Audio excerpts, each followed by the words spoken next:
Hello, എല്ലാവർക്കും പുതിയൊരു വീഡിയോയിലേക്ക് സ്വാഗതം. ഇന്ന് റവ കൊണ്ട് വളരെ പെട്ടെന്ന് ഉണ്ടാക്കിയെടുക്കാൻ പറ്റിയ ഒരു സ്നാക്കാണ് കാണിക്കുന്നത്. ഇത് വൈകിട്ട് 4 മണി ചായയുടെ കൂടെ കഴിക്കാൻ അടിപൊളിയാണ്. ഒരു വെട്ട് കേക്കൊക്കെ കഴിക്കുന്ന അതേ ടേസ്റ്റിലിരിക്കും ഇത് നമ്മൾ ഉണ്ടാക്കി കഴിക്കുമ്പോൾ. അപ്പോൾ എൻ്റെ ഈ ചാനൽ ഇതുവരെയും സബ്സ്ക്രൈബ് ചെയ്യാതെയാണ് കാണുന്നതെങ്കിൽ ഇപ്പം തന്നെ ഒന്ന് സബ്സ്ക്രൈബ് ചെയ്തേക്കണേ. ഇപ്പം തന്നെ ഒന്ന് ലൈക്ക് കൂടെ ചെയ്യണേ. റെസിപ്പി കണ്ടതിന് ശേഷം എന്തെങ്കിലും കമൻറ്റ് ചെയ്യാൻ മറക്കല്ലേ. അപ്പോൾ നമുക്ക് ഇത് എങ്ങനെയാണ് ഉണ്ടാക്കുന്നതെന്ന് നോക്കാം. ആദ്യം ഞാനൊരു മിക്സിയുടെ ജാറിലേക്ക് ഒരു 1/2 കപ്പ് പഞ്ചസാര ചേർത്ത് കൊടുക്കുന്നുണ്ട്. അതിനോടൊപ്പം തന്നെ ഒരു 4 ഏലക്കയും കൂടി ചേർത്ത് ഇതൊന്നും നല്ലതുപോലെ പൊടിച്ചെടുക്കാം.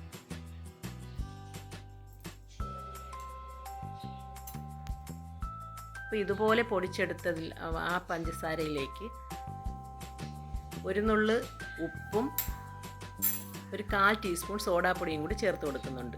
അതിലേക്ക് 2 കോഴിമുട്ട ചേർത്ത് കൊടുക്കാം. ഇനി ഇത് ജസ്റ്റ് ഒന്ന് അടിച്ചെടുക്കാം. മുട്ടയും പഞ്ചസാരയും കൂടെ ഒന്ന് മിക്സ് ചെയ്യാൻ വേണ്ടിയിട്ട് മാത്രം, പതപ്പിച്ചെടുക്കേണ്ട ആവശ്യമൊന്നുമില്ല. ഇനി അതൊരു ബൗളിലേക്ക് മാറ്റി കൊടുക്കാം.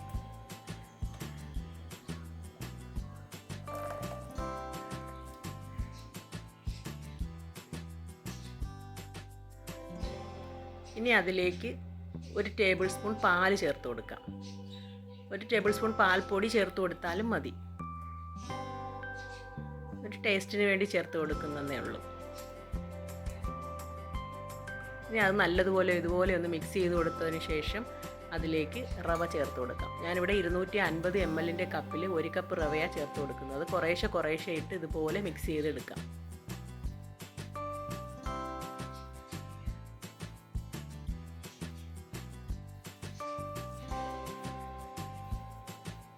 ഇതുപോലെ നല്ലതുപോലെ മിക്സ് ചെയ്ത് എടുക്കാം.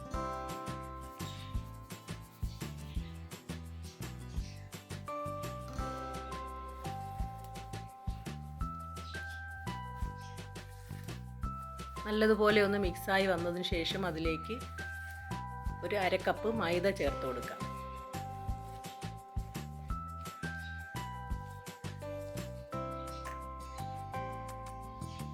ആദ്യം ഒരു 1/4 കപ്പ് ചേർത്ത് കൊടുത്തിട്ട് ഒന്ന് മിക്സ് ചെയ്ത് നോക്കാം.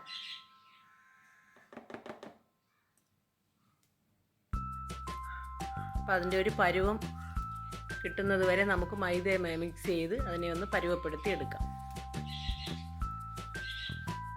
അപ്പോൾ ഞാനൊരു 1/4 കപ്പ് മൈദയാണ് ചേർത്ത് കൊടുത്തിരിക്കുന്നത്. അപ്പോൾ അത് ഒത്തിരി അങ്ങ് ലൂസായിട്ടിരിക്കുക. അപ്പോൾ ഒരു 1/4 കപ്പും കൂടെ ചേർത്ത് കൊടുക്കാം.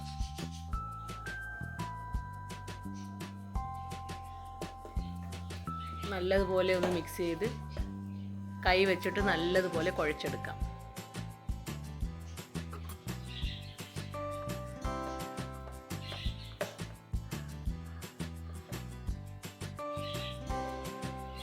അപ്പോൾ ഇതുപോലെ ഒന്ന് കുഴച്ചെടുത്തതിന് ശേഷം ഒരു 10 മിനിറ്റ് ഒന്ന് അടച്ചു വെച്ചിരിക്കാം.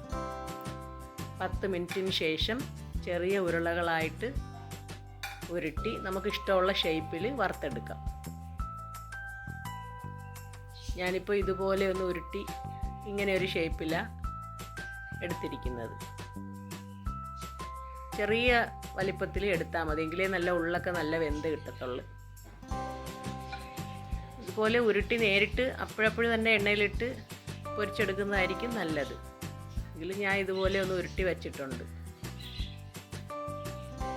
ഈ എണ്ണ ചൂടായി വരുമ്പോഴേക്കും അതിലേക്ക് ഓരോന്ന് ഇട്ട് കൊടുക്കാം. നമ്മൾ പ്ലേറ്റിൽ ഇതുപോലെ ഷേപ്പ് ചെയ്ത് വെച്ചാലും നമ്മൾ അതിൽ ഒട്ടിപ്പിടിക്കും.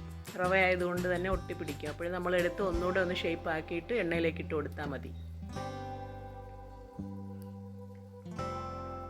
വളരെ ചെറിയ തീയിൽ വെച്ചിട്ട് വേണം ഇത് ഇട്ട് കൊടുക്കുക, അല്ലെങ്കിൽ പുറമേ പെട്ടെന്ന് അങ്ങ് കരിഞ്ഞു പോകും.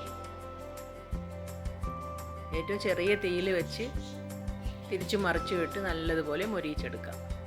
അതിൻ്റെ ഉള്ളൊക്കെ വേവണം, അതുകൊണ്ടാണ് ചെറിയ തീയിൽ വെക്കണമെന്ന് പറയുന്നത്. പെട്ടെന്ന് തന്നെ തിരിച്ചു മറിച്ചു ഇട്ട് കൊടുക്കണം.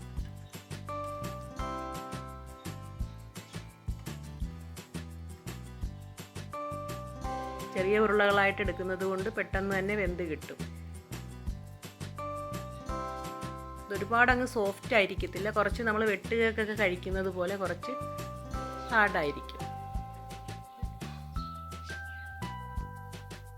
ഇതുപോലെ നല്ല ബ്രൗൺ കളർ ആവുന്നത് വരെ വറുത്ത് കോരിയെടുക്കാം. ഈ ബാക്കി മാവും ഞാൻ ഇതുപോലെ തന്നെ ചെറിയ തീയിൽ വെച്ചിട്ട് പൊരിച്ചെടുക്കുന്നുണ്ട്.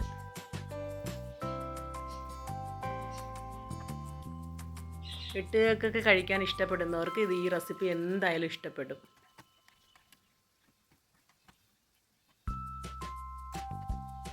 അപ്പോൾ ഇത് ഇഷ്ടപ്പെട്ടിട്ടുണ്ടെങ്കിൽ ഇപ്പം തന്നെ ഒന്ന് ലൈക്ക് ചെയ്തേക്കണേ. സബ്സ്ക്രൈബ് ചെയ്യാതെയും കാണുന്നുണ്ട്, എല്ലാവരും ഒന്ന് സബ്സ്ക്രൈബ് ചെയ്ത് സപ്പോർട്ടോടെ ചെയ്യണേ.